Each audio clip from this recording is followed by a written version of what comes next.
18வது world chess championship போட்டியில் வந்து குகேஷ் வந்து வின் பண்ணிட்டாரு. அதை பற்றி தான் எல்லாருமே பேசிகிட்டு இருக்காங்க. கேமில் எதுவுமே நிலையற்றது, அன்சர்டனிட்டின்னு நம்ம இதில் வந்து தெரிஞ்சுக்கிடணும். வாழ்க்கையிலையுமே எல்லாமே அன்சர்டனிட்டி தான். ஏன்னா அவர் டிங் லியாங்கிறவர் சீன வீரர், நடப்பு சாம்பியனும் கூட. அப்போ அவர்கிட்ட நம்ம வந்து எப்படி வின் பண்ணுவோம் அப்படின்னு கண்டிப்பாக குகேஷ் வந்து நினச்சிருக்கலாம்.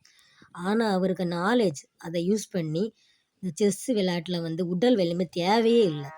கண்டிப்பாக நாலேஜ் தான் தேவை. அதை வந்து அவர் யூஸ் பண்ணி 55வது மூவ் வரைக்கும் ட்ராப் ஆகும்னு நினச்ச செஸ் போட்டி 58வது மூவில் குகேஷுங்கிற ஒரு தமிழக வீரர்னால அவருக்கு நாலேஜை யூஸ் பண்ணி அவர் வந்து 58வது இதில் நமக்கு 18வது வேர்ல்டு சாம்பியன்ஷிப்பில் நமக்கு வந்து கோப்பையை வெற்றி பெற்று தந்திருக்கிறாரு. கிட்டத்தட்ட இது 11 வருஷம் கழிச்சு நமக்கு கிடச்சிருக்கு. இப்போ பாருங்கள், இந்த கிங் ஃபிஷர் ரொம்ப நேரமாக தனக்கு இறைய பிடிக்கிறதுக்க வேண்டி ரொம்ப சைலண்டாக எந்த சத்தம் கேட்ட போகிறோம் அப்படி காமாக இருக்குது. அது கண்டிப்பாக அதுக்கு இறைய பிடிச்சிட்டு போயிடும் அப்படின்னு தான் நான் நினச்சிக்கிட்டே இருந்தேன். அந்த நேரத்தில் குகேஷ் வின் பண்ணது மாதிரி பாருங்கள், இந்த இதுக்கு தனக்கு இறைய பிடிக்க முடியாமல் ஒரு சின்ன டிஸ்டர்ப் வருது.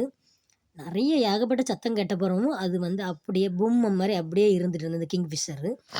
கண்டிப்பாக அது ஏதோ தவளையோ மீனோ கண்டிப்பாக பிடிச்சிட்டு போகும். நானும் சைலண்டாக அப்படியே இருந்து நானும் பார்த்துக்கிட்டே இருந்தேன். ஆனால் ஒரு சின்ன டிஸ்டர்ப் வந்து அதை வந்து அது அன்சர்டனிட்டின்னு சொல்லுவாங்களே, எதுவுமே நிலையற்றது. அது இறை பிடிக்கும் நம்ம நினச்சிடும். அதுவும் நமக்கு இன்றைக்கி இறைய பிடிச்சிட்டு போயிடலாம் அதுவும் பார்த்துட்டு இருந்து. ஆனால் ஒரு அன்சர்டனிட்டினால பாருங்கள், அது ஒரு இறைய பிடிக்க முடியாமல் போயிட்டு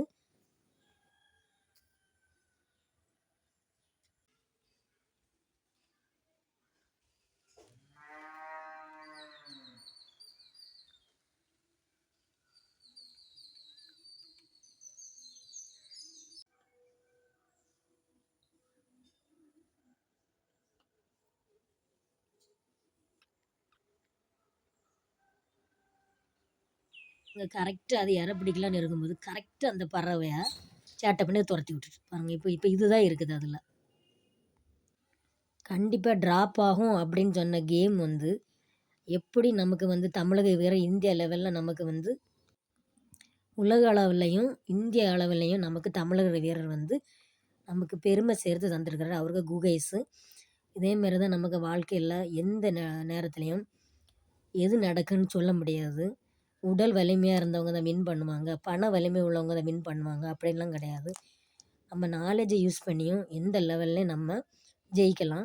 நாலேஜ் இஸ் பவர்.